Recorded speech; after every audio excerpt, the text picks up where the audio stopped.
આજ દિન સુધી ચોમાસા દરમિયાન રસ્તા પર ભૂવા પડે એવા સમાચાર તમે સાંભળ્યા હશે, પરંતુ હવે વડોદરા શહેરમાં ઉનાળામાં પણ ભૂવા જે છે તે પડી રહ્યા છે। અત્યારે તમે આ દ્રશ્યો જે જોઈ રહ્યા છો તે કારેલીબાગ દીપિકા ગાર્ડન પાસેનો રસ્તો છે અને અહીંયા જોઈ શકાય છે કે મસ્ત મોટો ભૂવો પડ્યો છે।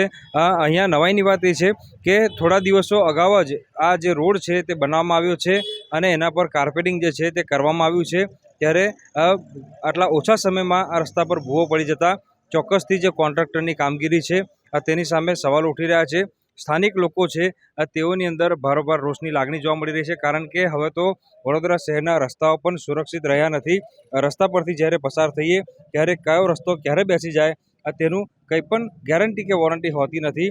આ જે ભૂવો પડ્યો છે તે વોર્ડ નંબર 7માં પડ્યો છે અને વોર્ડ નંબર 7ના જે સ્માર્ટ અધિકારીઓ છે તેમને માત્ર ને માત્ર બેરિકેડિંગ કરીને સંતોષ માન્યો છે। હવે મારે માત્ર એટલું જ કહેવું છે કે સામાન્ય એટલે રીતે ચોમાસું હોય ત્યારે ભૂવા પડવાની ઘટના એટલે થતી હોય। હજી તો ચોમાસાની શરૂઆત થઈ નથી ને આ ભ્રષ્ટાચારનો ભૂવો અહીંયા આગળ આંખ સામે દેખાઈ રહ્યો છે। આ રાજાબાબુ એટલે કમિશનર અહીંયાનો ચાર્જ સંભાળતા સાથે જ એવું કહે છે કે 76 સીટ ભાજપને જીતાડવાની છે। મારે એમને એટલું કહેવું છે કે તંત્ર કબજે કરીને ભલે 76 સીટ ભાજપને જીતાડો, પણ લોકોના ટેક્સના રૂપિયાનું સાચું વળતર તો આપો। આ ટેક્સના રૂપિયાનું વળતર આપો છો તમે લોકો। આ રાજાબાબુ એક જગ્યાએ જોવા ગયા હતા ત્યારે એમના ચપ્પલ ડામરને કારણે ચોંટી ગયા હતા, તો રાજાબાબુની આંખો પર એટલે પટ્ટી બાંધેલી છે। આ કાઉન્સિલરો શું કરી રહ્યા છે અહીંયા આગળ? આ ભૂવો તો આજે એક હમણાં દાખલો છે, કારેલીબાગમાં અવારનવાર ભૂવા પડવાની ઘટના બને છે।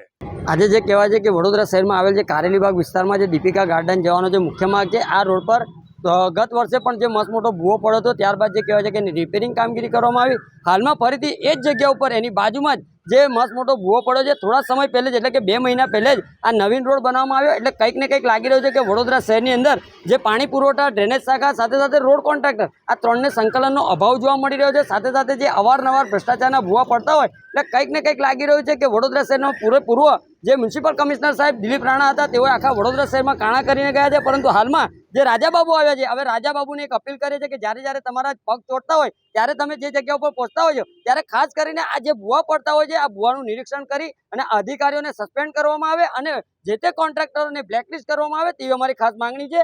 સાથે સાથે જે આ ભૂવાનું જે પુરાણ વહેલામાં વહેલી તકે થાય એવી અમારી ખાસ આશા અને એક અપેક્ષા છે। વડોદરા શહેરની અંદર વાત કરીએ તો વડોદરા શહેરની અંદર અલગ અલગ જો વિસ્તારમાં જોવા જઈએ તો 40 થી 50 ભૂવા જે કહેવાય છે કે હાલમાં પડી ચૂક્યા છે। હજુ તો ભર ઉનાળો ચાલી રહ્યો છે, આવનારા ચોમાસામાં તો અમને એવું લાગે છે કે વડોદરા શહેરમાં કોઈ પણ વિસ્તાર કે કોઈ પણ જે કહેવાય છે કે રોડ બાકી નહીં રહે એવી પરિસ્થિતિ જોવા મળી રહી છે, કારણ કે પુષ્કળ પ્રમાણમાં જ્યારે ભ્રષ્ટાચાર થયો હોય એટલે આ ભ્રષ્ટાચારના ભૂવા પડી રહ્યા છે, ત્યારે આ ભૂવા કેમ પડી રહ્યા છે આનું સંપૂર્ણ નિરીક્ષણ કરવું જોઈએ, તપાસ કરવી જોઈએ તેવી અમારી ખાસ માંગણી છે। જો આ રોડમાં ઉપર તમને રેતી પાથરેલી પણ જોઈ શકાય છે। આ ખુલ્લો ભ્રષ્ટાચાર દેખાય છે અને આ રોડ જે દેખાય છે ભૂવો પડેલો, ઓછામાં ઓછા 5 લેયર હોય રોડની અંદર, કપચી હોય, નાની ગ્રીટ હોય, માટીનું લેવલ પહેલાં જે સરખું કરવાનું એ કરેલું હોય, પણ અત્યારે તમને ખાલી ને ખાલી ડામર જ જોવા મળે છે। એટલે કેટલું હલકી કક્ષાનું આ કામ કરેલું છે એ ચોખ્ખું જ જોવા મળે છે। દ્રશ્યોમાં પણ જોઈ શકાય છે કે સ્થાનિક લોકો છે તેઓ રોષે ભરાયા છે અને ભૂવામાં અંદર ઉતરીને સ્થાનિક લોકો જે છે આ ભૂવો કેમ પડ્યો તેનું નિરીક્ષણ કરી રહ્યા છે। અસલમાં આ જવાબદારી અધિકારીઓની છે, ચૂંટાયેલા પ્રતિનિધિઓની છે, પરંતુ જ્યારે રોડ બનાવવામાં આવે છે અથવા તો ડ્રેનેજ શાખા દ્વારા કામ કરવામાં આવે છે ત્યારે અધિકારીઓ દ્વારા જે સ્થળ નિરીક્ષણ છે તે કરવામાં નથી આવતું, કામગીરીનું યોગ્ય મોનિટરિંગ નથી કરવામાં આવતું। એના કારણે જે કટકીબાજ કોન્ટ્રાક્ટરો હોય છે તેઓ ફાવી જાય છે અને અધિકારીઓને ટેબલ નીચેનો વ્યવહાર મળી જાય છે અને અધિકારીઓ પણ ફાવી જાય છે। ત્યારે છેલ્લે નાગરિકોએ વેઠવાનો વારો આવતો હોય છે। ત્યારે અકોટા બાદ હવે કારેલીબાગ વિસ્તારમાં ભૂવાનું સામ્રાજ્ય જોવા મળતા જે તંત્ર છે તેની સામે ચોક્કસથી સવાલો ઉઠી રહ્યા છે। હાર્દિક દીક્ષિત, ન્યૂઝ 18 ગુજરાતી, વડોદરા।